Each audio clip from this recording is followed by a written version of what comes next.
webinar from the International Pharmaceutical Federation called Embracing Technology in the Pharmaceutical Sector, an African Perspective. Today's is part number 1. There will be a second part in a week on the 21st of October. I hope that you are able to attend also that event. So before introducing myself, I have the privilege of being your moderator for today. I would like to thank to Marianne van der Ven and Aisu Selçuk, who are in the back office, making sure that everything works smoothly as it will happen today. So thank you, Marianne and Aisu, for an excellent job. My name is Jaime Acosta, Jamie, if you prefer. I'm a practicing community pharmacist from Madrid in Spain. I'm actually in my pharmacy doing this webinar for you. I am the immediate past community pharmacy section professional secretary, but I think it's more relevant for today, my role in the FIP as the Technology Advisory Group co-chair. So welcome everyone. I have some announcements for today. First thing, this webinar is being recorded and live streamed via YouTube. The recording will be available on the FIP website at events.fip.org. You are more than welcome to ask questions using the Q&A box, which is provided by the Zoom platform. You are also more than welcome to provide feedback to us about this webinar or any other activity that you might be liking to be offered by the FIP at webinars@fip.org. And also, very importantly, if you would like to become a member of the FIP, please visit the website that is being provided in the on the screen. I've been a member for more or less 15 years, and my professional life and personal life has changed. I'm a much better professional now after being an active FIP member. So for today's agenda, we will have first a very brief introduction by me, 10 minutes, and then we will move on to the speakers that will provide us some very expert knowledge and their personal experience regarding artificial intelligence in pharmacy practice, improving life expectancy through digital health initiatives, then the emerging trends and opportunities in the Afro-Pharma digital health space, lessons from the diaspora. Then we will have 15 minutes for the Q&A. Your questions will be answered by our speakers today. Please don't miss that chance. And also 5 minutes for the closing remarks and wrap up of today's webinar.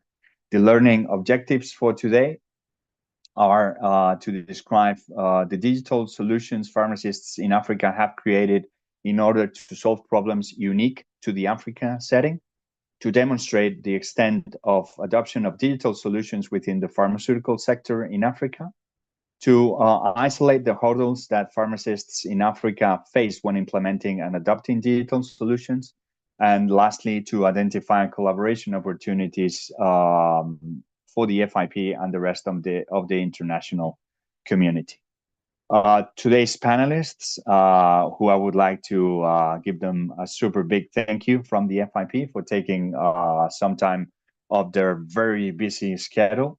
First, Mr. Nicodemus Tinashe Mucherera from Zimbabwe. I will introduce them with more detail when they start their presentations. Mr. Jacques Tuyismir from Rwanda, and Ms. Zin Onwekwe, from Nigeria, who's also an FIP Technology Advisory Group member. Thank you all for taking the time to provide some of your very deep knowledge to our attendees today. I would like to describe you briefly the FIP development goals, which were launched by the International Pharmaceutical Federation in September 2020, which are a key resource for transforming the pharmacy profession over the next decade globally, regionally, and nationally. They align with FIP's mission to support global health by enabling the advancement of pharmaceutical practice, sciences, and education, and are set to transform pharmacy in alignment with wider global imperatives underpinning the UNA's Sustainable Development Goals. They now also align with all our work and inform the FIP direction towards 2030.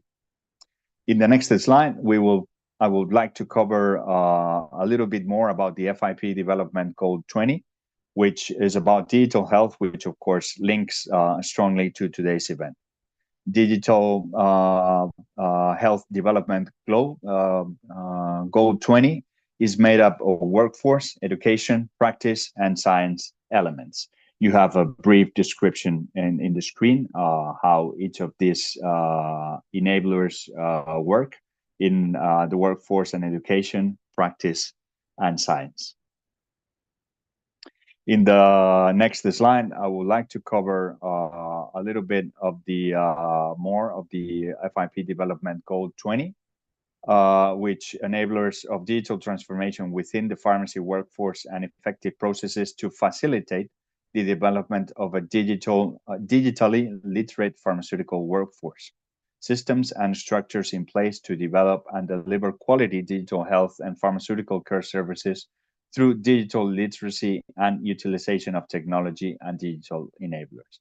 Application of digital technology in healthcare delivery and development of innovative medical products are part of this development goal. In the next slide, I would like to briefly introduce you to the FIP Technology Advisory Group, which is a very active group of pharmacists that have expertise and interest in areas related to its scope.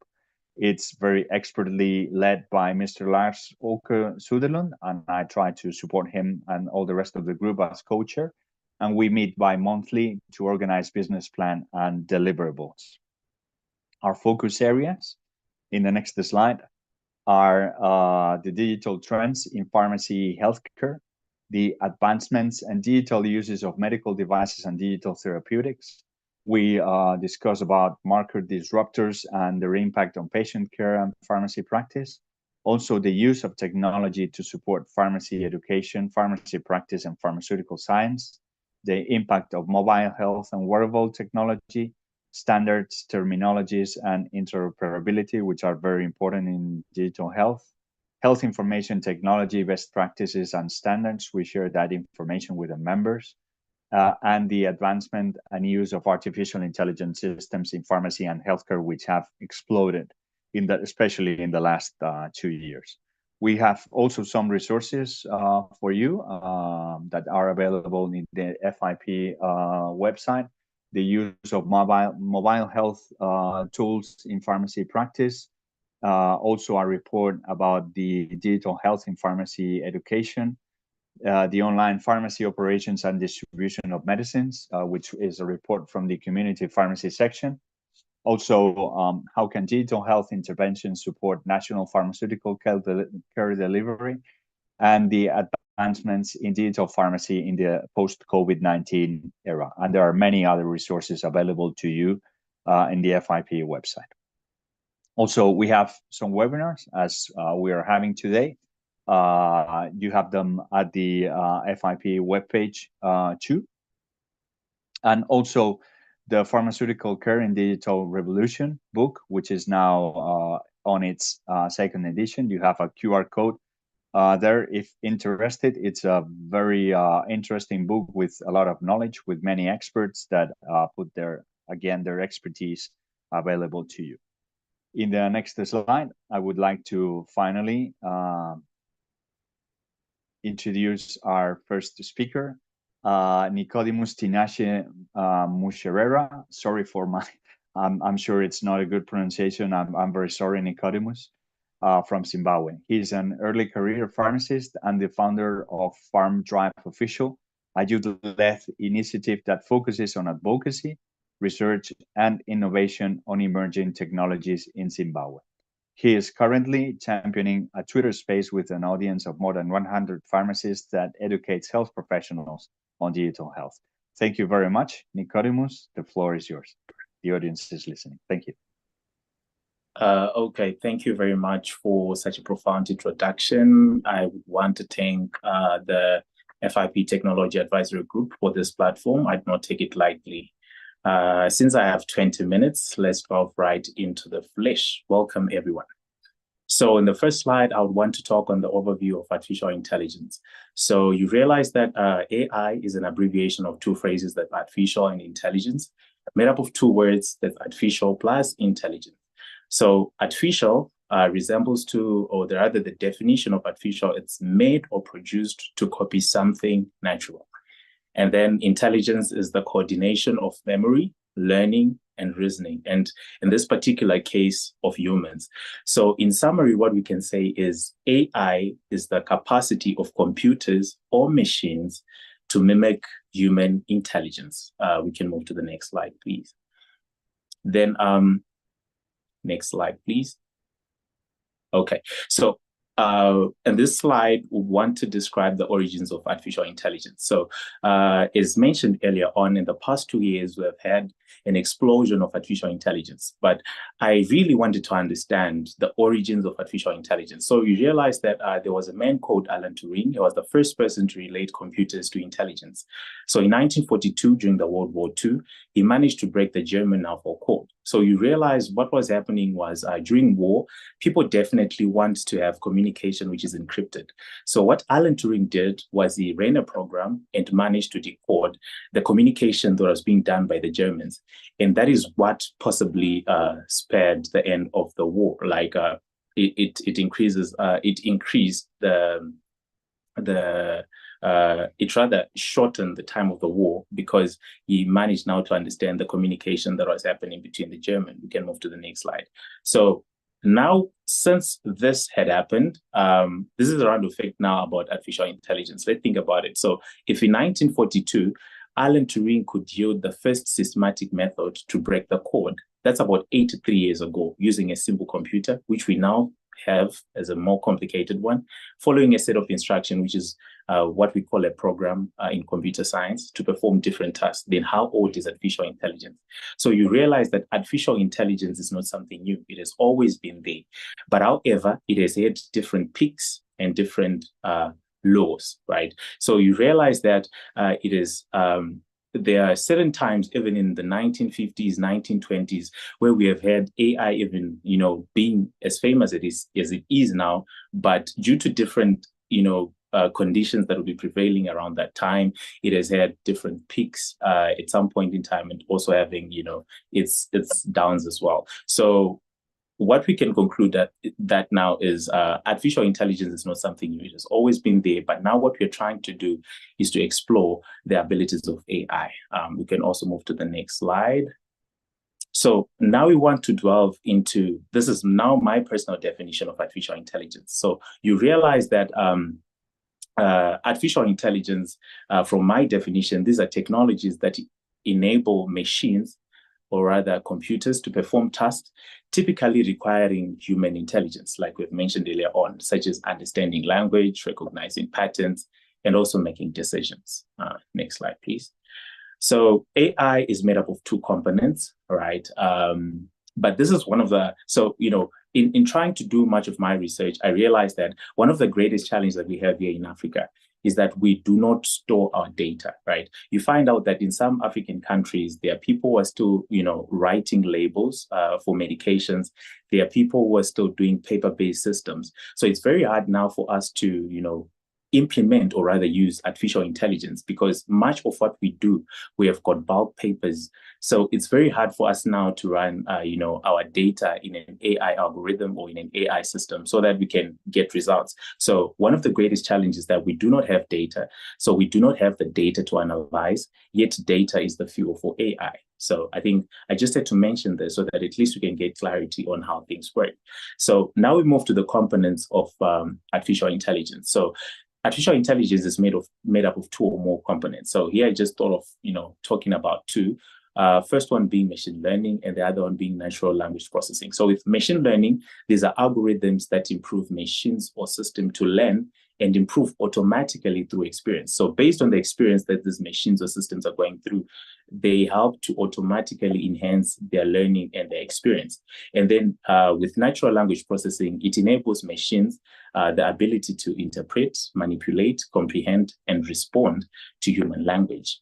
So these are other components of artificial intelligence. So Now we move to the next slide, which is one of the main bigger topics. So this introduction was just trying to make sure that all of us are on the same page, understanding the origins of artificial intelligence, how artificial intelligence is structured. So now we get to the applications of AI in pharmacy. So there are different applications. I'll give an example of electronic health record systems, medication management systems, and predictive analytic tools. So with electronic health record systems, we can use artificial intelligence, right, to have our electronic health records that provide decision support. So when doctors are now, prescribing, even when pharmacists are now dispensing our medication, based on the health records that we have for that particular patient, we actually get to have information which is the data that we store. And this actually enhances our accuracy and our efficiency in our processes. And we also check at the medication management systems. We've got tools that alert pharmacists for potential drug interactions. For example, you're just about to dispense a medication, and then you realize that when you're now dispensing, based on previous, medication that you possibly might have given to that patient, or possibly if they are chronic patients, medication that they're currently taking, the AI tool can actually alert you as a pharmacist for potential drug interactions. Then we check at predictive analytic tools. So there are some management systems that can only show you the data usage, or rather the monthly usage of a certain product. But using AI, we can now make forecasts for patient needs, medication demands, or even when someone is in distribution, they can also get to know the future, demands for the particular product, or particular stuff that we might need to use in our pharmacies. So these are some of the AI applications that we have in pharmacy. Let's move to the next slide. So in the next slide, I'm now then showing you some of the used AI applications in pharmacy. I'll give an example. At Impilo Hospital here in Zimbabwe, they've got their Impilo electronic health records. So for those who might be interested, you can check their website. I've also highlighted it right there on the link. So this is just an interface of what they're trying to, fully develop to be an electronic health record system in a country. We can move to the next slide. Then other applications, I'll give an example in Morocco. So Morocco has been hosting several conferences and even summer schools on AI since 2019. So Morocco is increasingly focusing on artificial intelligence as part of its broader strategy for technological advancement and economic development. So you realize now that since we talked about AI being able to process large data sets, so in Morocco, they are now using artificial intelligence in healthcare to manage data sets. I've also provided a link for those who might want to get deeper to understand. So, this is a fortunate country because they've managed to understand the potential capacity or the potential that artificial intelligence actually has. And the more you now do these webinars, kudos to the Technology Advisory Group for having such things. The more you start to get to understand more on the abilities of AI, it actually helps you to now know how best you can use it in your own ecosystem and environment. And even in South Africa, in 2022, they launched the Artificial Intelligence Institute of South Africa, where they focus on the genome project. So in South Africa, artificial intelligence is now used to read genomes. And this actually helps us in having patient-centered care in our operations or in our diagnosis, even in the medication that we give to our clients. So we can move to the next slide. Then this is another example for application of AI in Ghana. This is a recent article for August 2024. So a Ghanaian AI tool helps health workers to spot ailments for X-ray diagnosis. So in Ghana, artificial intelligence is now used to help health workers spot ailments for X-ray diagnosis. So this is also said to improve medical imaging practice. So these are some of the ways in which we can use AI to our advantage. I know a lot of people are so skeptical about artificial intelligence, but what I've realized is the more you try to get to understand about the abilities of AI, you actually see the advantages that it has against the disadvantage. I'll talk more on the limitations and the recommendations at the later slide. So we can move to the next slide. So even in manufacturing, we can also use artificial intelligence. You can check on their website, the IBM Watson. So these are some of the tools that we can use in pharmaceutical manufacturing, using AI to, to our advantage. We've got the IBM Watson. So the benefits of the IBM Watson in pharmaceutical manufacturing is that it enhances decision making by analyzing vast data sets for insights on production efficiency and quality control. You know, efficiency is always one of the key things in pharmacy in the pharmaceutical industry, and also quality control. So you can actually use artificial intelligence to your advantage using the IBM Watson tool. And then there's also the Siemens Digital Industry software. One of the benefits of it is that it improves production efficiency, reduces waste, and enhances compliance with regulatory standards. You know, regulation is one of the big things in the pharmaceutical industry. We are highly regulated. So when you use such AI tools, this can also help us to improve our efficiency and also to ensure compliance. Then there's also the Biosymmetrics. It's an AI platform for drug discovery and development. And one of the benefits that it has is that it accelerates the identification of viable drug candidates by integrating diverse data sets and applying machine learning. We can move to the next slide. So you realize that we can use AI in different ways. It's not only in pharmaceutical manufacturing. It's not only in hospital pharmacy, even in regulatory compliance, right? There's also what we call the Viva Vault. This is a cloud-based platform for managing regulatory documents and submissions. So one of the benefits that it has is that it streamlines the regulatory processes, ensuring compliance with global regulations and improving collaborations across teams. So there's also the Iris Global and the Oracle Regulation Compliance Cloud.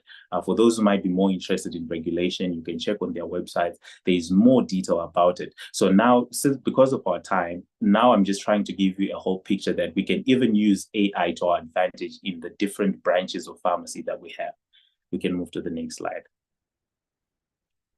Then I'll now go to the topic which I'm more interested in, which is the limitations to uptake to artificial intelligence in Africa. So this is an article which was written by a South African, and I took a quote in the whole article, which I like the most. So I'm going to talk about 5 articles, and I'm going to be quoting like specific areas of interest, which I know that they might address the limitations that we have. So in this case, we're talking about policy framework. So in the article, it is written, despite the tremendous promise offered by artificial intelligence for healthcare in South Africa, existing policy frameworks are inadequate for encouraging innovation in this field. So we need to develop our policy framework, because now in the environment that we're living in, whether we like it or not, artificial intelligence, or rather emerging technologies, that is AI, 3D printing, machine learning, and all of it, they're coming into our space. So we also need to change, or rather to develop new policies that will enhance, innovation around that area. So this is one example of it, or one limitation. We can move to the next slide. So in the next slide, I'm going to be talking on institutionalized barriers. So another limitation is the legal framework. So one pharmacist here in Zimbabwe, Dr. Dudzai, wrote an article on overcoming institutionalized barriers. So you realize that institutionalized interpretation of legal provisions by powerful state actors can be a crucial factor that influences if digital health interventions are going to be, adopted. So we also need to adjust, or rather to develop new legal frameworks, or rather we adjust our legal frameworks to the current situations and the current trends that we have. So, this is also another area that we might need to, develop if we really want to uptake artificial intelligence in Africa. Then we can move to the next slide. Then the next slide was written by some Nigerians. The title is AI's Impact on Personalized Medicine, Tailoring Treatment to Improve Health Outcomes. So we are trying to move towards personalized, medicine, where we are not just giving one dosage for everyone, but we are trying to have personalized medicine for each patient. Let's move to the next slide. So when you move to the next slide, you're going to realize something interesting, that it's very hard for us to work on the regulatory framework, like I mentioned earlier on. So I quote also from the whole article. There's a part that I like, which says regulatory bodies are tasked with ensuring that AI applications in healthcare are safe and effective for patient use. However, this is the most interesting part. The rapid pace of AI development and the complexity of AI systems poses unique challenges for regulatory approval processes. So it means with every regulatory board in any country in Africa and beyond, there is need for us to, have robust regulatory, frameworks, or rather our regulatory bodies should actually have a department. This also poses as a recommendation that only focuses on innovation.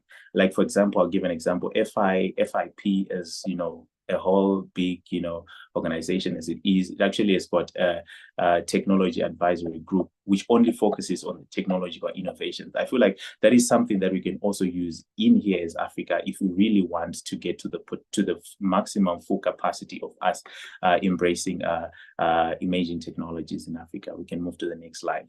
Then the next slide is the most common one, ethical considerations. So there are a lot of ethical considerations around AI. I'll give an example, autonomy, right? So I'll go to the last point on my slide, which talks about, while AI can enhance the precision of medical interventions, we have agreed on that, patients must retain autonomy over their treatment choices. And also informed consent becomes more complex with AI. So this is where usually pharmacists then come into play. We are the humans, right? We can use this AI, innovations and interventions to our advantages in trying to be accurate.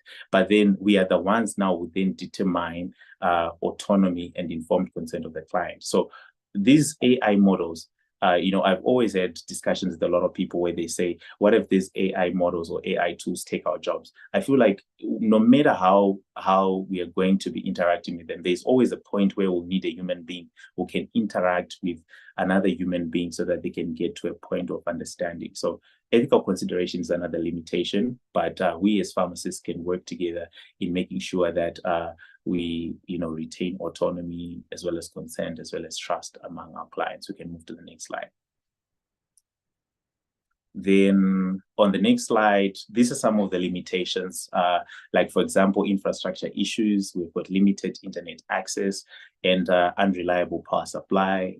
Sometimes you might be living in a country where, we are having power cuts each and every day, right? It makes it even hard for us to get to a point where, we can actually, uptake artificial intelligence in our system. So we'll need to also improve in some of these limitations, like, for example, enhancing our internet access and reliable power supply so that we can always keep up to date with some of these technological trends. And then there's also financial constraints. Establishing and maintaining AI systems is very costly. So sometimes we might find it very hard for us to uptake artificial intelligence in Africa. So this is also another area. So possibly we'll need to join hands, at least have funding for some of these projects if we really want to implement this. And then another one is cultural resistance. Like I mentioned before, some pharmacists may be hesitant to adopt new technologies due to their fear for job displacement or lack of training. So this is another limitation that we might face. We can now move to the next slide where we dig deeper into the recommendations that I have. So now I'm moving to the recommendations. Based on the research that I've done, I've realized that, like I've mentioned before, we now need to update our traditional regulatory framework to suit the current trends, or rather to promote safe and efficacious AI-driven medical innovations. That's point number one on the slide. And then another one is that we need to now develop new regulatory standard that can adapt to the dynamic nature of AI technologies while ensuring patient safety. Then on the last point on the slide, it also talks about the need for international collaboration to establish harmonized regulatory guidelines that can facilitate the global advancement of AI, not only as a country, not only as a region, but even globally, right? There's actually an article that I referenced where I took some of those, pointers from. We can move to the next slide. And then on the next slide, another recommendation that is there is that you realize that with artificial intelligence, specifically in pharmacy, there is the computer science aspect of it, and then there is the biological aspect of it. So I think it's high time that we do interprofessional collaborations between pharmacists and computer scientists, and then we come up with AI models that can actually accurately reflect biological complexities and are of clinical relevance. I think that is something that we also need to do. And then collaborations like these webinars where FIP, Technology Advisory Group, has managed to have a webinar like this so that we can at least enhance our knowledge on AI, right? So kudos to them as well. Once again, we can move to the next slide. Another recommendation that I have is that as Africa, right, we can have joint research initiatives focusing on artificial intelligence application in the pharmacy profession, but mainly tailored to the African context. You realize sometimes we've got unique problems that we have, which other countries might not have. So at least if we have got joint research initiatives, we've got pharmacists coming from Nigeria, Rwanda, Ghana, South Africa, Zimbabwe, Zambia, and then we join hands so that we try and see how best we can use this artificial intelligence application in our profession so that we can get to also use this to our advantage. And then another one is incorporation of artificial intelligence courses in academic curriculum or pharmacy degree programs. Apparently, I actually know of 2 universities that I'm in close proximity with that have actually adopted AI courses as one of their core courses in their degree programs. I think this will also help in making the students know that the environment that they're going to get into, they're always going to be technological advancement and trends like this. So I think this is also another recommendation that we can have, as well as our continuous professional development programs like this one to equip already graduated pharmacists about AI. As you all know, HIV came into existence when other pharmacists had already graduated, but they had to go several continuous professional development programs so that at least they can, update the information that they had when they graduated. So we can still do the same with emerging technologies, AI being part of it as well. We can move to the next slide. So in conclusion, I'm now coming to the conclusion of my presentation. So in conclusion, artificial intelligence holds significant potential to transform pharmacy practice in Africa by improving patient outcomes and operational efficiency. So from the presentation, I was trying to probe your mind to see the advantages of artificial intelligence, and this is what I came to conclusion.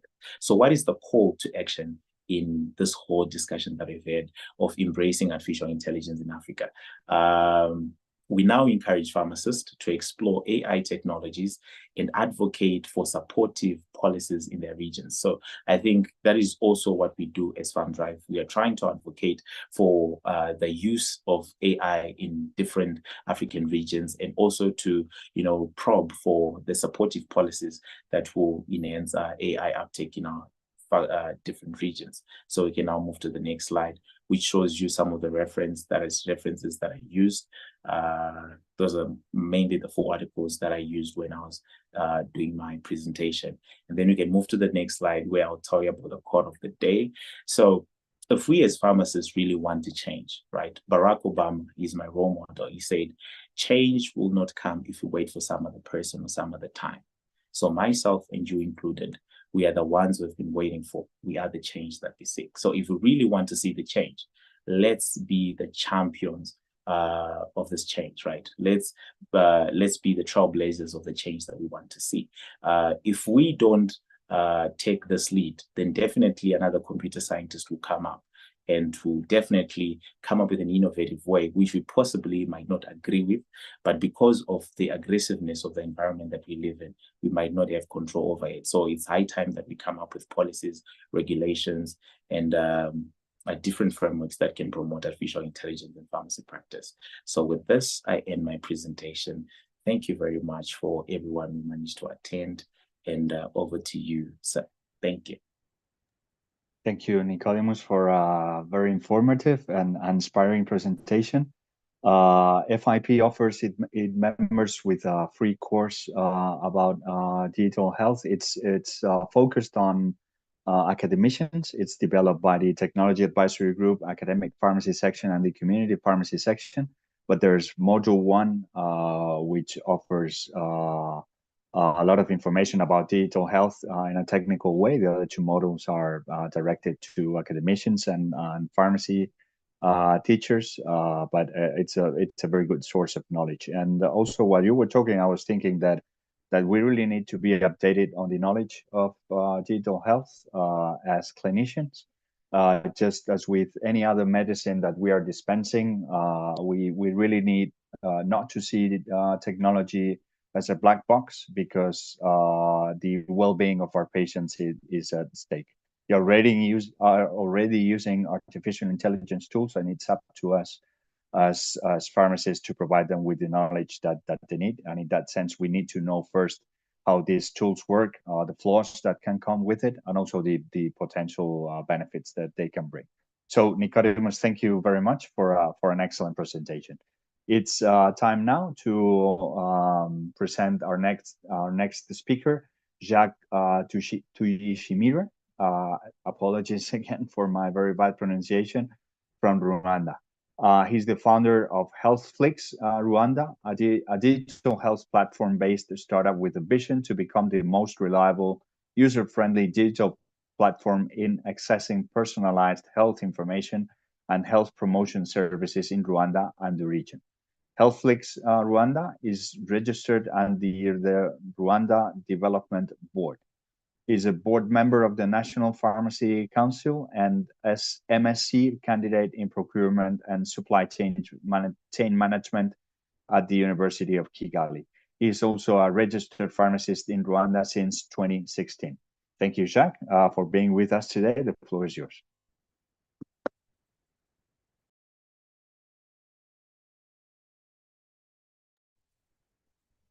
Thank you, fellow colleagues. I hope I'm audible enough. Is that so? Yes.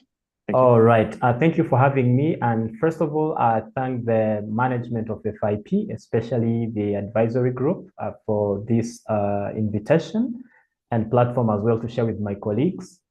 And I really thank my previous colleague who really laid a very nice foundation for this presentation.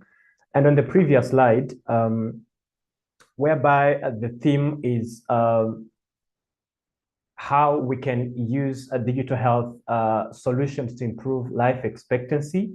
That's the topic we're going to dive into in few minutes. I won't use more than 15 minutes. That's why I beg the attention of everyone. And I'm from Rwanda, Kigali. For those who know, Rwanda is located in the East African central part of Africa. And actually, for the past 25 years plus, Rwanda has been making a tremendous advancement in technology.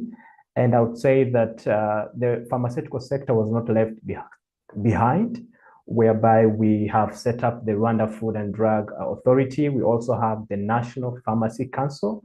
And we also have various bodies to make sure that the pharmacy profession is really doing its best to enhance the pharmacy scope, if I would say. Thus, we really believe that this theme that we are tackling as FIP, the theme of embracing technology in the pharmaceutical sector in African perspective, we believe that basing on the experience we are having in Rwanda, here in Kigali and countrywide, we believe that this theme has come at the right time. And it's really my privilege to share a little bit about it. And regarding to the pharmaceutical sector here in Rwanda, as I talk of Rwanda, I'm trying to incorporate other fellow countries of the region and as well on the continent. We believe that advancement of technology in the pharmaceutical sector is very key to the pharmaceutical care delivery. This is why we as HealthFlix Rwanda, which is a company, which is a digital health solution to make sure that good health information and resources are available to the people on their fingertips, or especially in their gadgets, smartphones, and more. We believe that the pharmacy sector shouldn't be left behind when it comes to embracing technology as African countries or as an African context. This is why HealthFlix Rwanda has come to contribute to the increasing of life expectancy of people.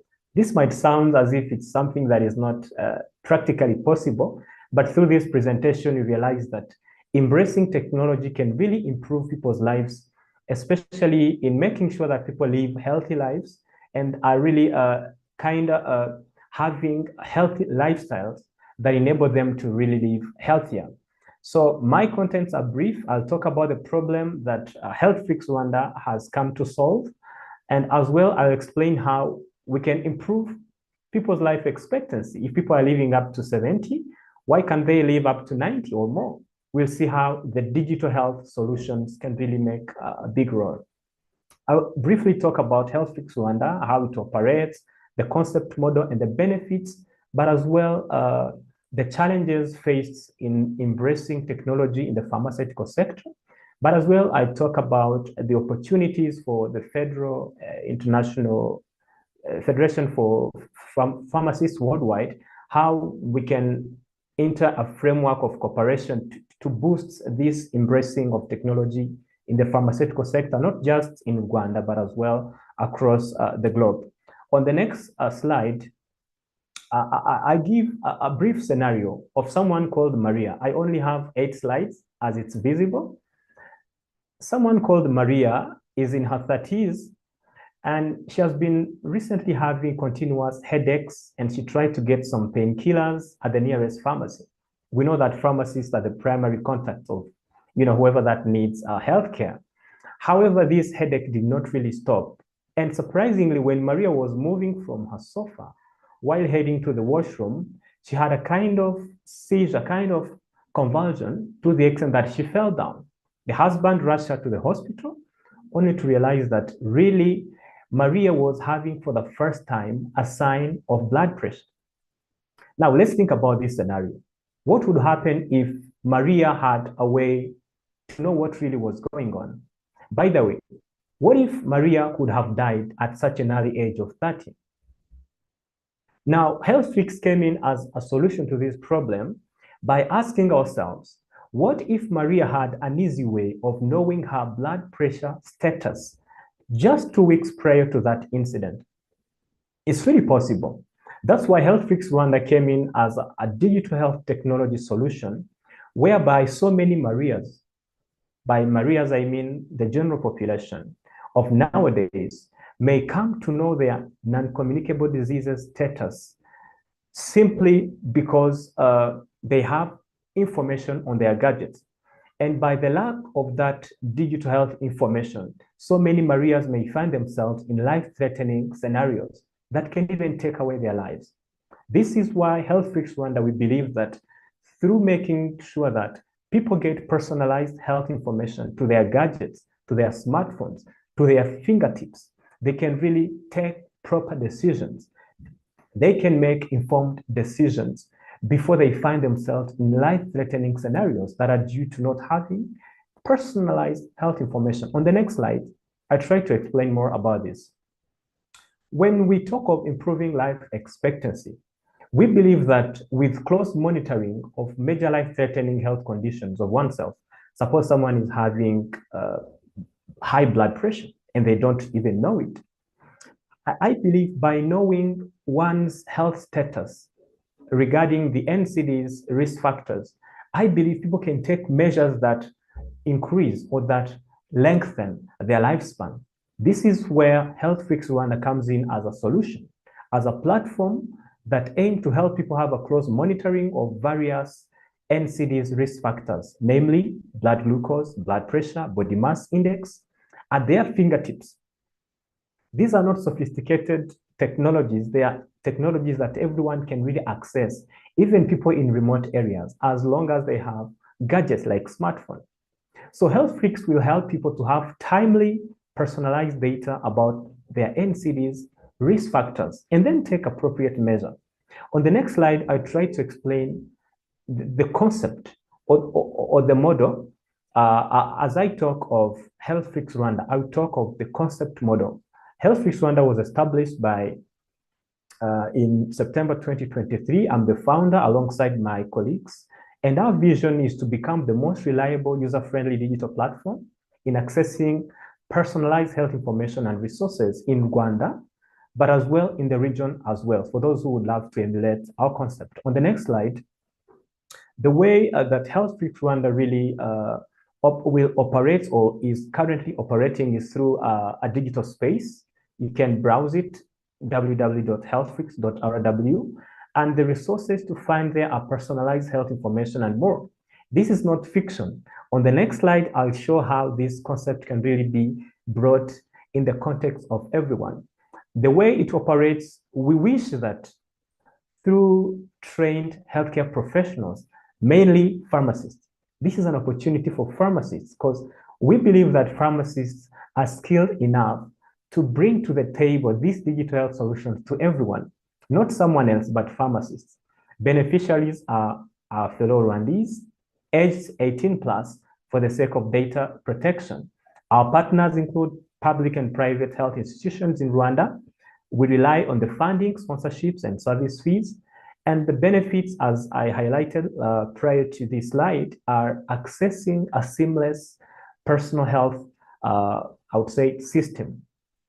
And the goal on this aspect, we have so many aspects we are trying to tackle because we believe that HealthFix Rwanda can be a hub that can really contain various digital health solutions and initiatives. But specifically to this one of increasing life expectancy, we want to help people make informed decisions regarding their personal health using personal health data that they can access on their phone right away. On the next slide, let me now dive into the concept model. It is very simple. We have only 3 layers. The first layer is partnering or working with healthcare facilities, namely clinics, namely, I would say hospitals, pharmacies as well, whereby subscribers to HealthFix Rwanda will have access to screenings at the nearest healthcare facilities. And as the trained healthcare professionals in digital health, as they screen those people, they make sure that the data they get from their personal health data will be synchronized in a web app system, whereby the subscribers, the end users, the consumers of our platforms will have their personal health data synchronized in their dashboard.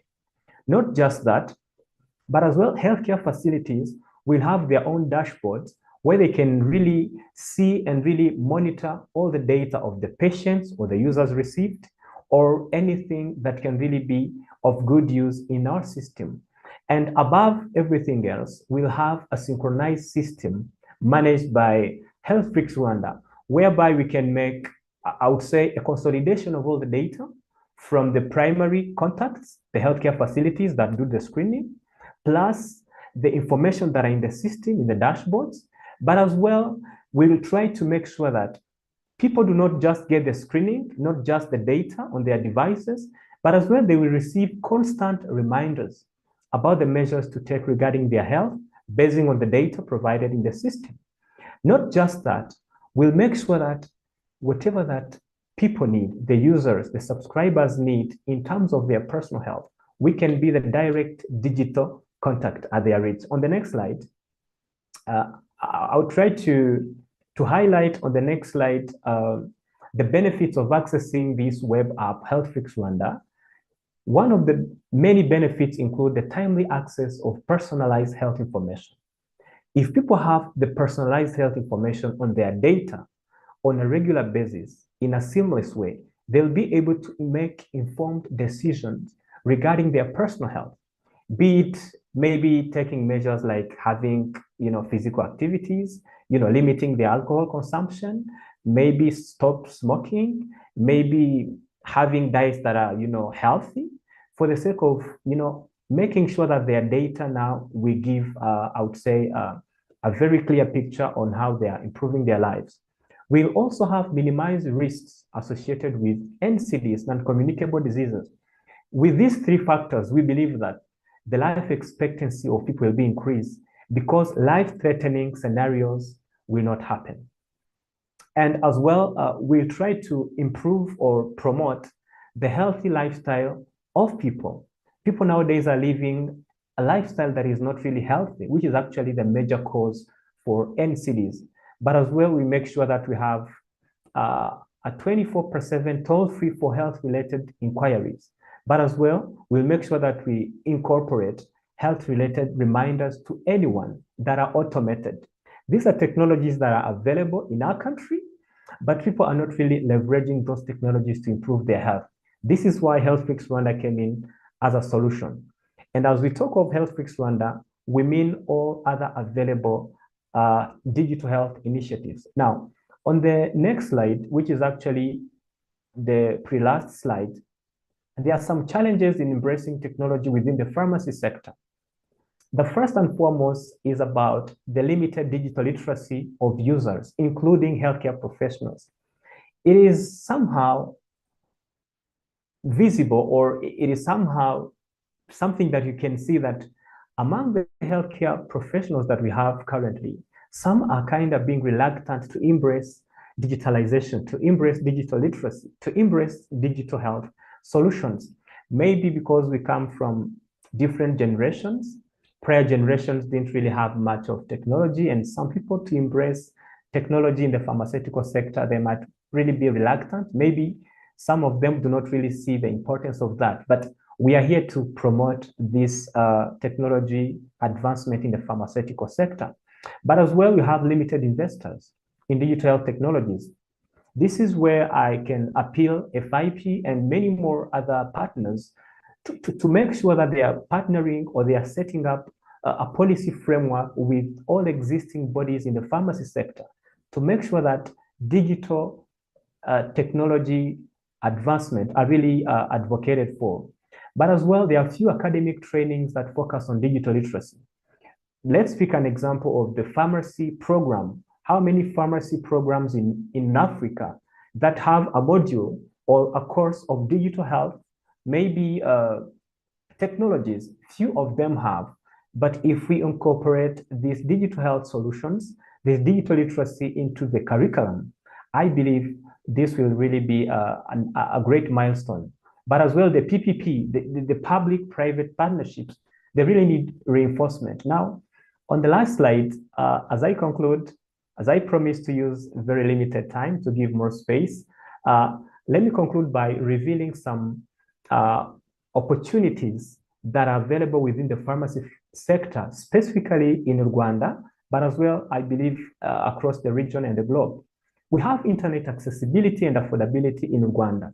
Our country, Rwanda, has made tremendous advancement in the technology sector, whereby our country, if I recall very well, it has reduced to minimal to zero tax for technological advancements.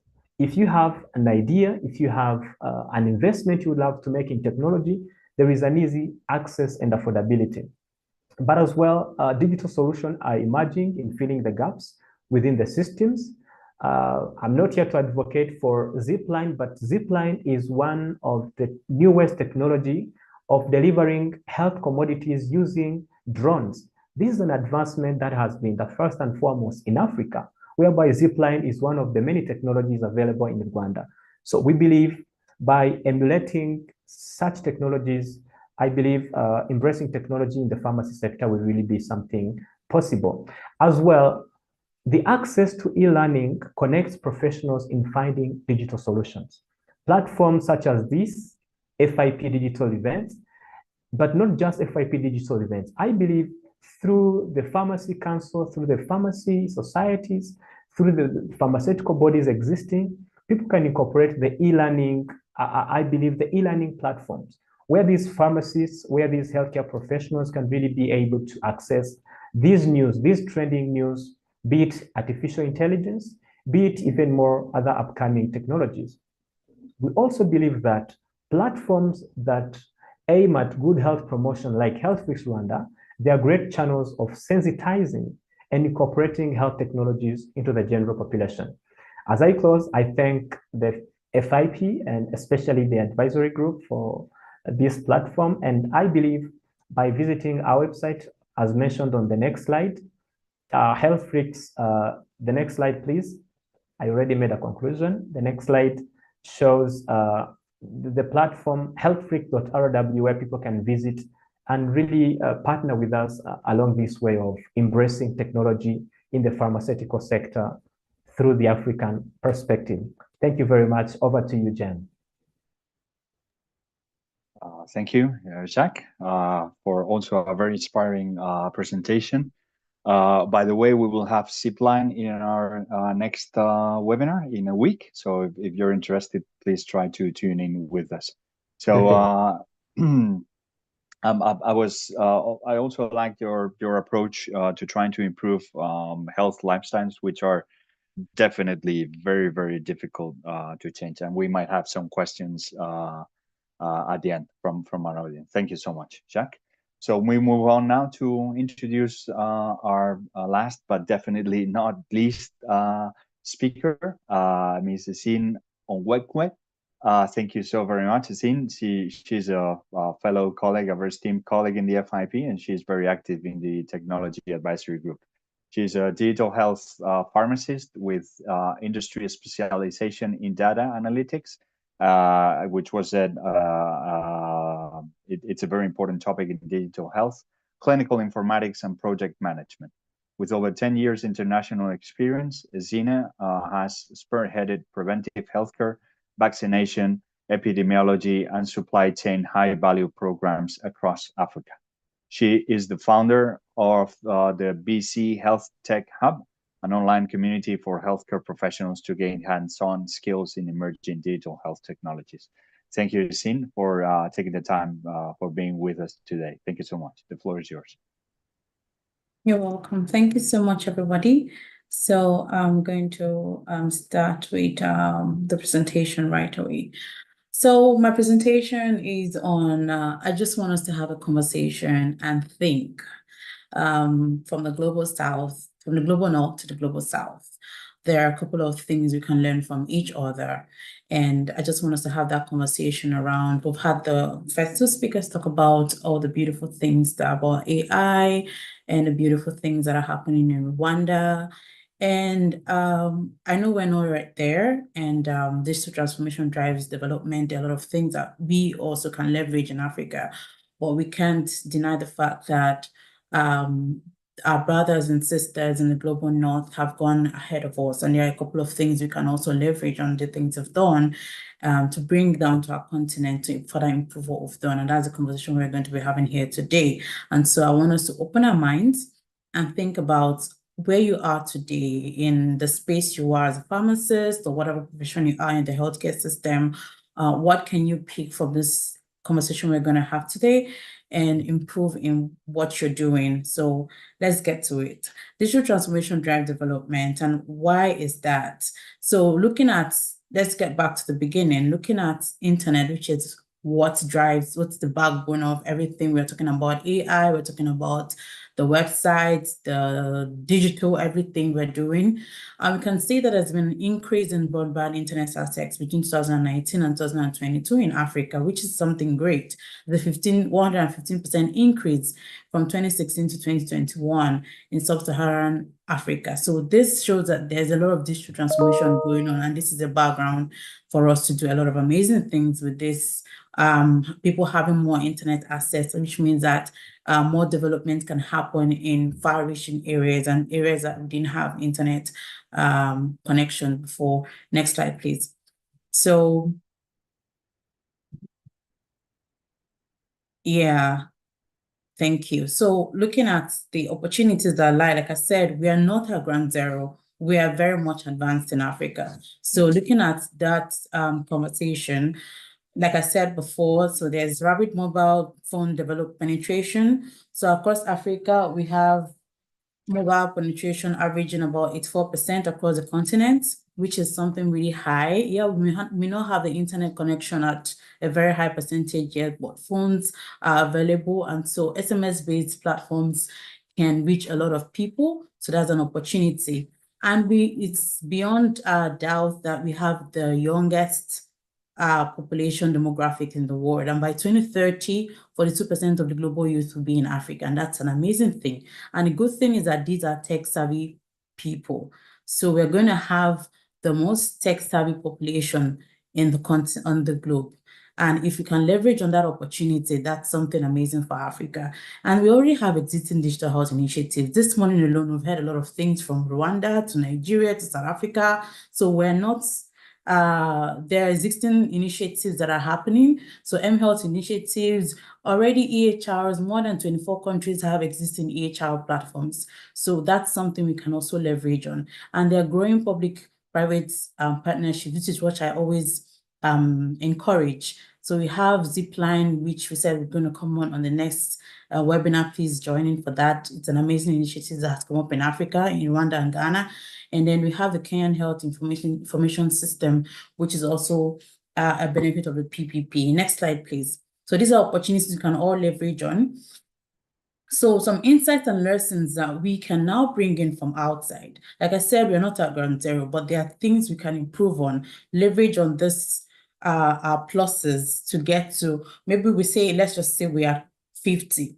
Can we get to 80? Can we get to 90? Everyone aspires to that 100, which nobody is at yet. So these are some of the insights and lessons we can learn that are during decision-making, telepharmacy services, building digital health capacity and workforce development, digital therapeutics and patient engagement, policy and regulatory frameworks, optimizing the pharmaceutical supply chain. So we're going to look at these 6 areas and see what we can pick from the global north or from the diaspora down to Africa. Next slide, please.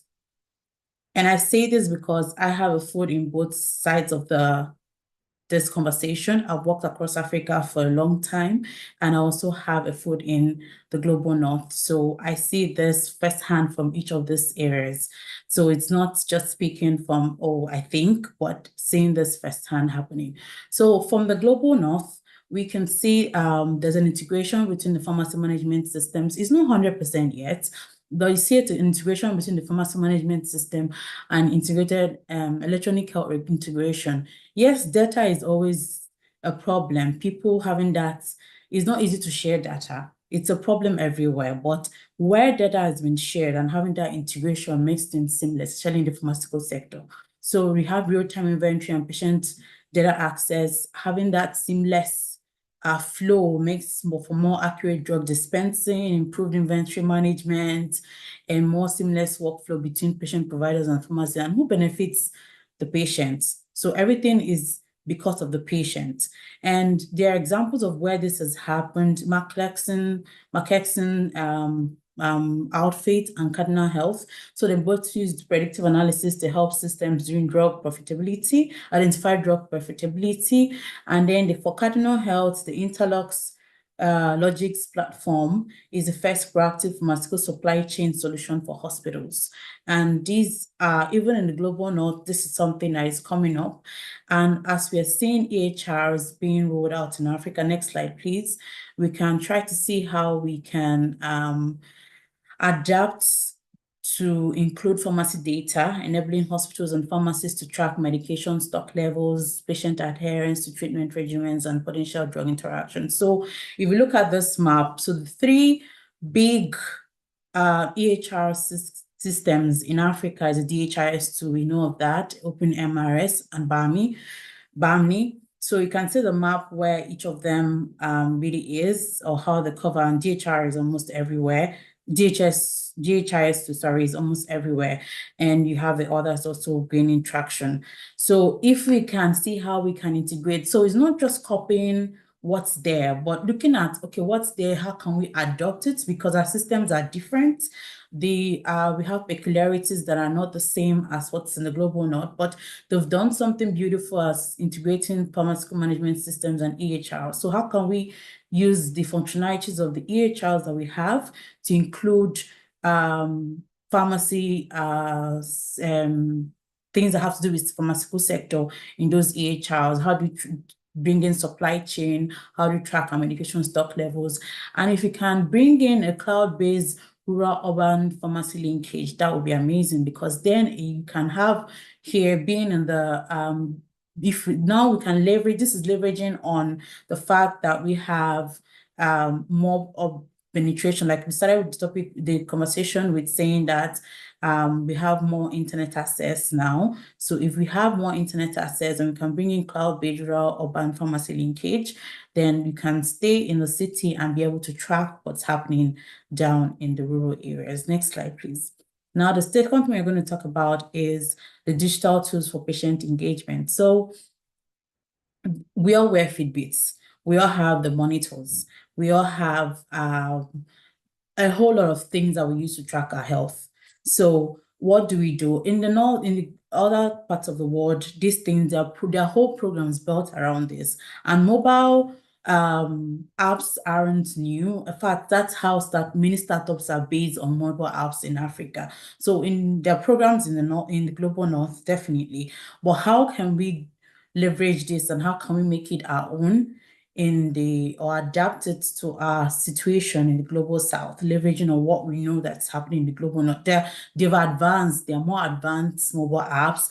There's so many wearables, there are whole programs. There's an NHS digital diabetes program that is doing so well in the UK. It's got amazing results. So how do we build programs? Because the challenge in Africa is that startups come in with these apps, and then longevity, sustainability is a problem because they come in with funding, and then when the funds dry up, the program dries up, and then everybody moves away. It's not really embedded in the healthcare system like the government healthcare system most times. So that's something we can start with.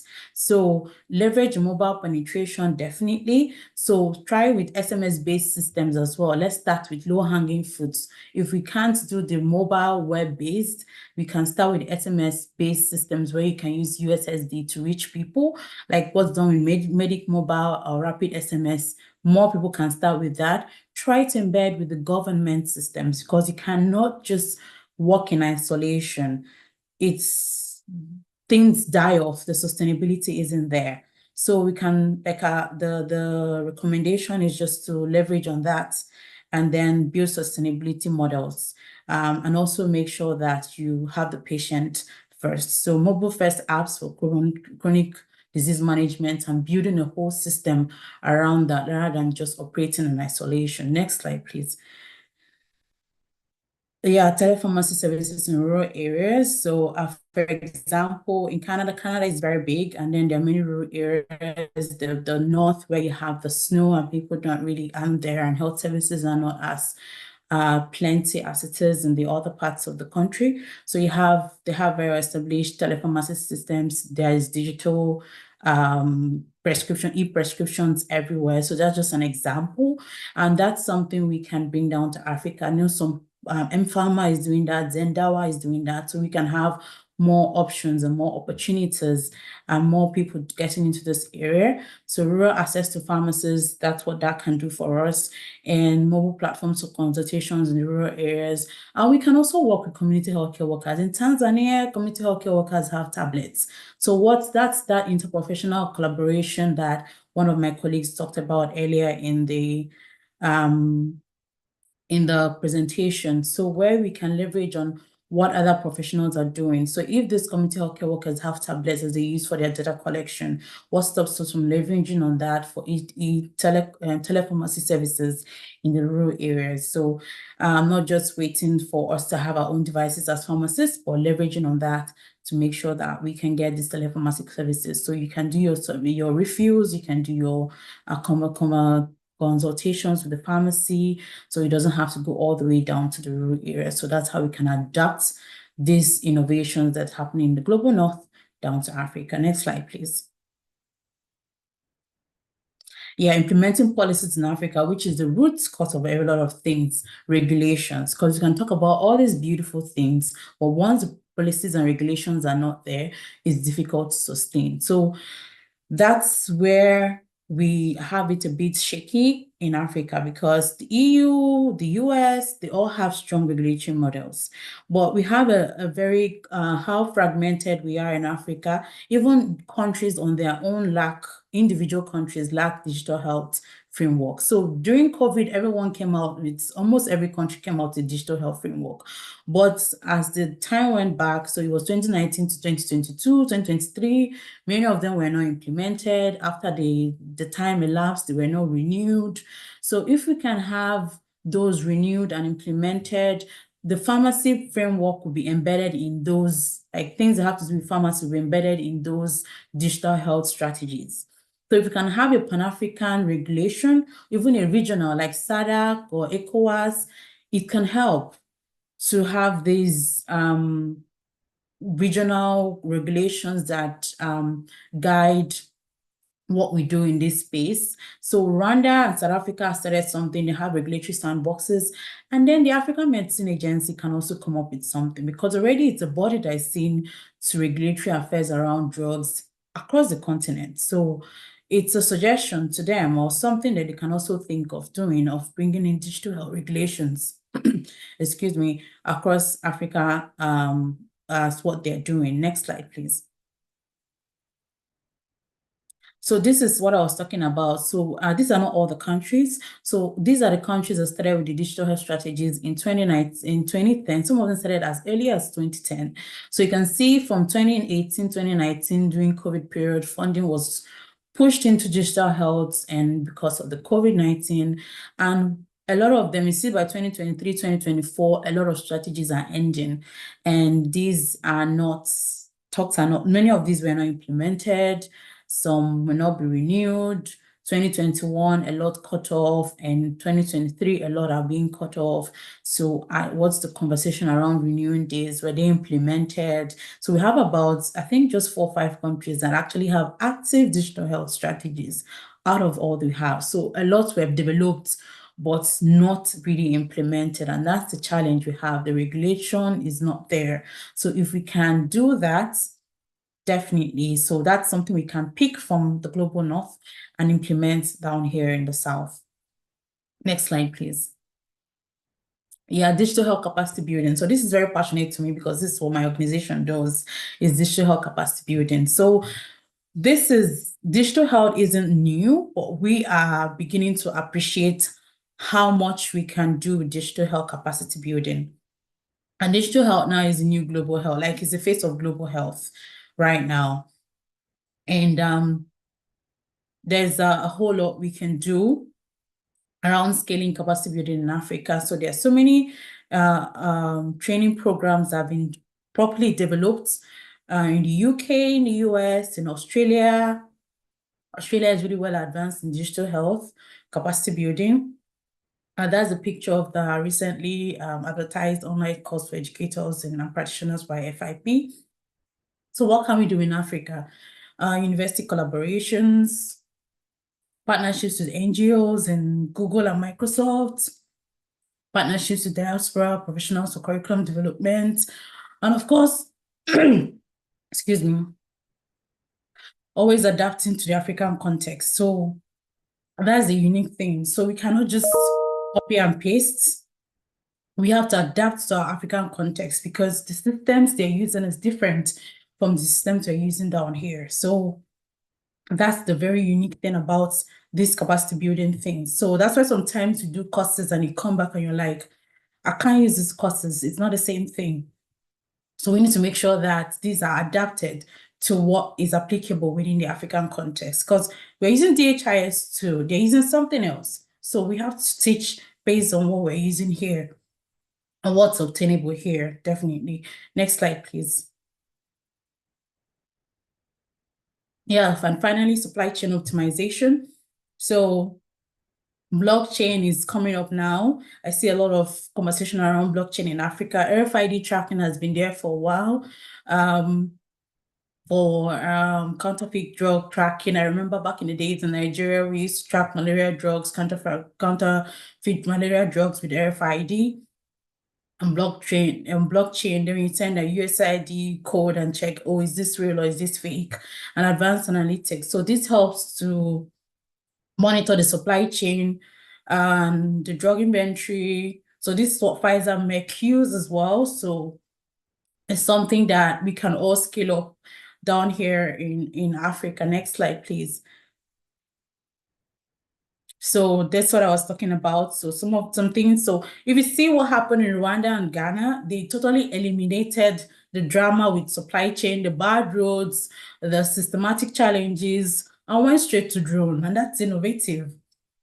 And I talked about blockchain for counterfeit drug prevention, and inventory supply systems and mobile apps for stock management just alone. So this is how we can improve supply chain in Africa, learning from, I remember that Zipline is something that is not unique. I mean, it was invented from outside and we implemented it here and adapted it to our unique case.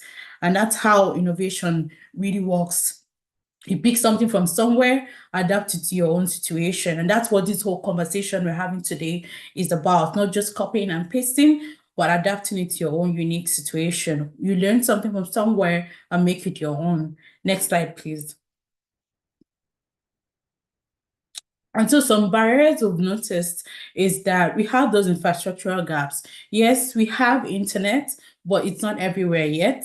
we have phone penetration, which is high, but not everybody has internet, and internet is needed for most of these things. And power is a problem. And it was also highlighted by a colleague that spoke on this webinar that we have epileptic power supply. What can we do about these things? Maybe invest in solar. I'm going to talk about how we can manage these barriers in the next slide. But so high cost of technology is also a thing. Please, can you go back, please? High cost of technology is also a thing.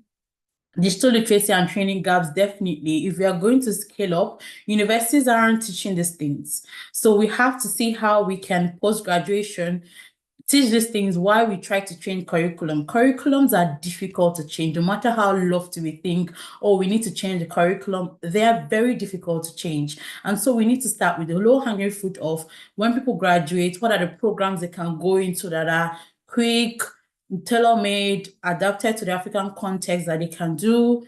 Sorry, I'm plugging in my organization here, but that's what we do, the VC Health Tech Hub.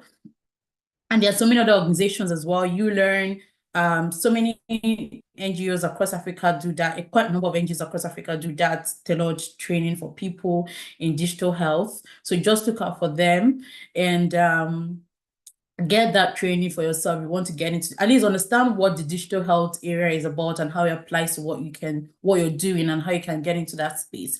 And that's how people are getting into that space, self-learning and getting these boot camps and trainings. The regulatory challenges, which we talked about, it's a problem because if you don't have it there and saying, this is what we're supposed to do, this is how we'll mitigate things, is difficult. And then cultural resistance, data privacy and security is a challenge everywhere.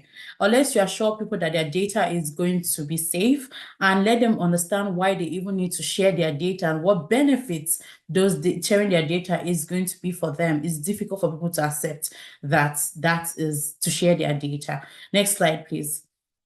So talking about addressing these challenges, so we can invest in infrastructure, solar, internet, green energy, low cost, as mentioned before, mobile first technology, SMS-based, training programs, cohesive regulatory frameworks. I talked about AMA, digital health task forces, and then having a patient-centric digital health campaign using influencers and community champions can help address these solutions for digital health transformation. And finally, call to action. Next slide, please. For the different stakeholders. Before that, collaborate for digital success. So there are some things that have been happening recently that I'm really happy about, that the African CDC and WHO have really taken that role of, okay, everybody is everywhere. We're doing different things. Startups are doing this, getting fundings here. Governments are not really moving as much as they should. So it's a bit disparate. And so they're having that, okay, coordinating function of everybody come together. Let's have a conversation. Let's start doing things the way they should be done. And that's beautiful. So if you look into, since the Africa CDC set up their digital transformation strategy, which was a collaborative effort by a lot of organizations, they've been going very strategically about things in the digital health space, which is very commendable. And same as WHO that has started capacity building for leadership in digital health. So this is a step in the right direction. I really applaud this. And then finally, the last slide, please.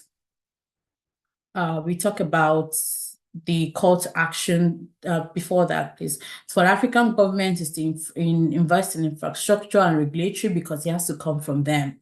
It's not something that a startup would do.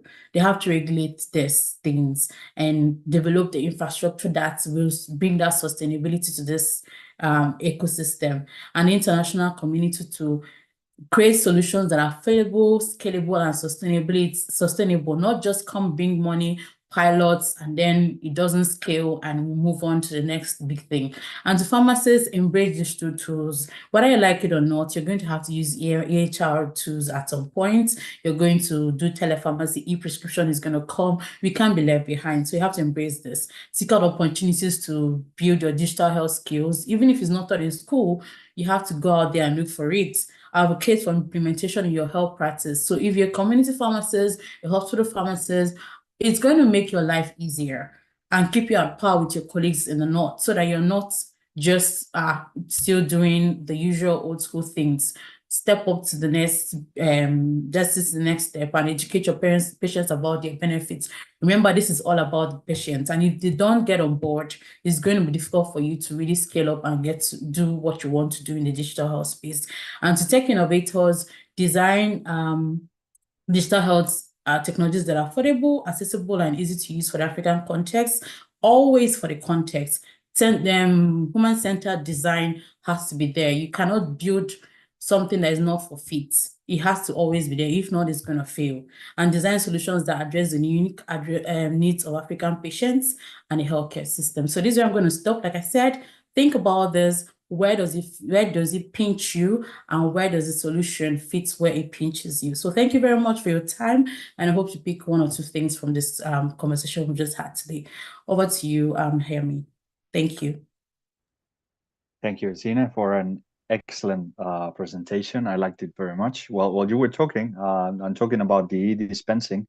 I remember, because we are now in Madrid, where I practice. In Spain, we are almost fully, we have only digital prescriptions. And I was the responsible in the pharmacy side when we implemented the e-dispensing system, which is mandatory to have in every pharmacy. And it was so difficult to practice in the old times with only paper prescriptions. And I'm talking about administrative issues and payment problems. It was, now our life is so easy, and we have so much more time to be focused more in what really matters, which is taking care of our patients. So I loved your presentation and how you encourage, because it's not always looking to other people to tell us what to do, but in your call to action, you included pharmacists, and we really need to embrace digital health. I liked your presentation very much, Azim. Thank you so much.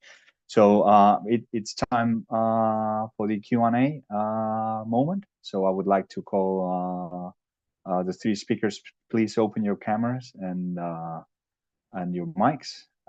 So we have a question in the Q&A box that I like it very much too, because it talks about how private pharmacies having a lot of data which do not want to share because of concerns.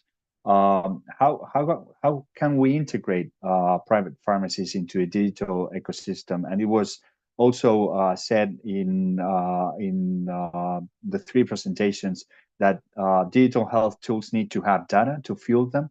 So how can pharmacies be part of that digital health transformation if they are not sharing their data? So please, Zina, if you want to start.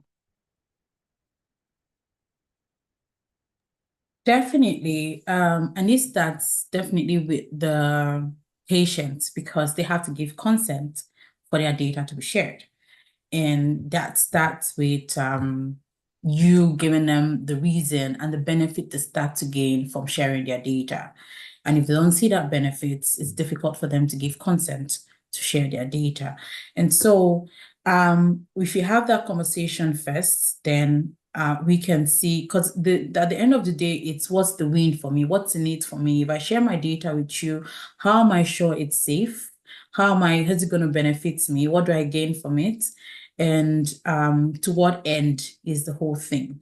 So everyone needs to benefit from it, and there has to be that transparency and that assurance that there is that security and confidentiality with the data that you're sharing with them, and there has to be benefits for them as well, not just because you want to integrate with the EHR, but for what reason is it? Is it there going to be something in it for me? Am I going to benefit from me? So how do we encourage them to do that? Is that having that conversation and that assurance that this is a perspective for me, I'm going to address this question, is having that conversation and that assurance that your data is safe, and I'm going to make sure that you get this, that, because you share the data. And also has to do with that regulation. If there is that regulation and that backing that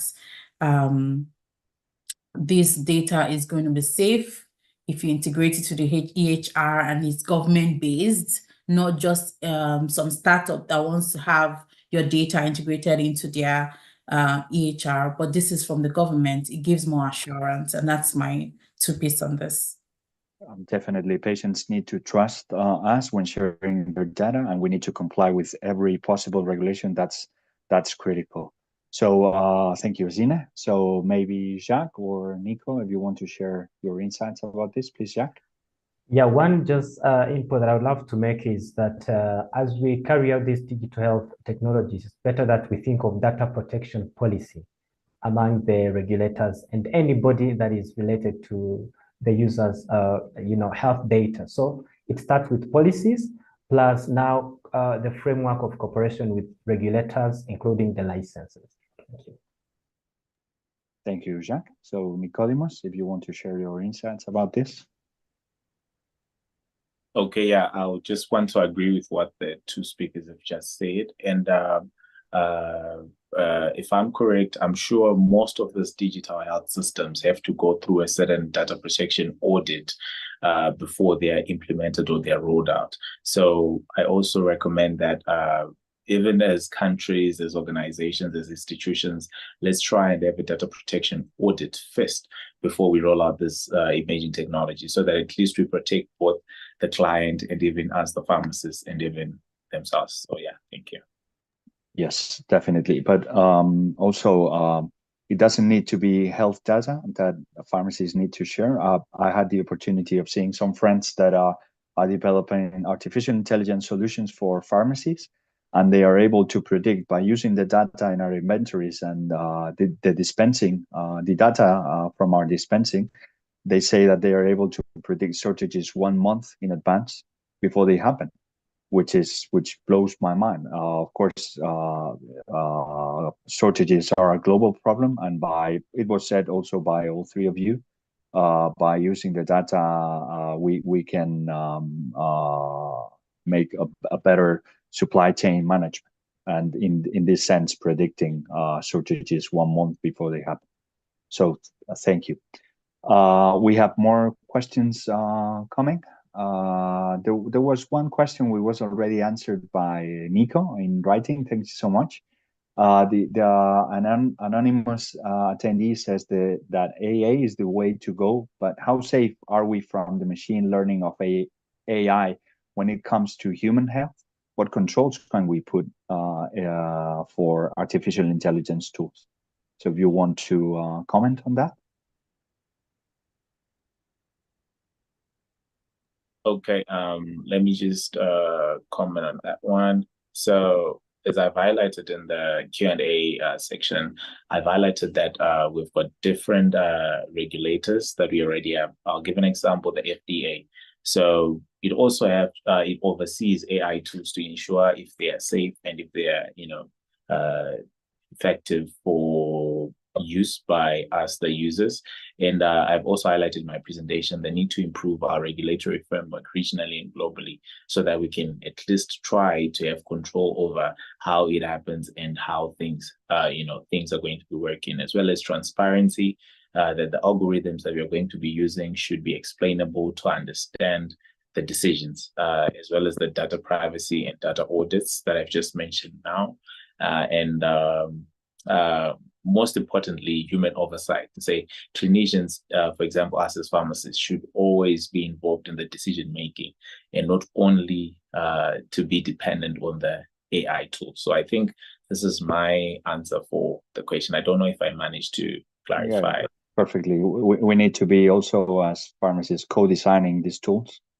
So I fully agree. So any comments from Sine or Jacques? Yeah, I would love just to say that beside being the stewards of the medicines, we also have to think of being the stewards of data of the users. So I think that's an element that we have to think as well. Thank you. That's an excellent phrase, Jacques, and I fully agree with that. I think all our audience also agrees with that. So thank you, all three of you, for your excellent presentations. It's time to wrap up and finish the webinar. I have just made a very short summary about the situation in Africa. So there's a lack of policy and legal frameworks. There's a lack of data available, infrastructure issues, ethical issues, financial constraints, also cultural resistance, of course. Nothing of this is unique for Africa. It happens all over the world, but of course, in Africa, you have, as Jean said, your regional difficulties in regards of all of this, lack of digital literacy and lack of public-private partnerships, although they are growing. Of course, there are also opportunities unique to Africa. The super big internet accessibility and affordability, as Ian said, that 160 million Africans joined the internet, have access to internet before 2022.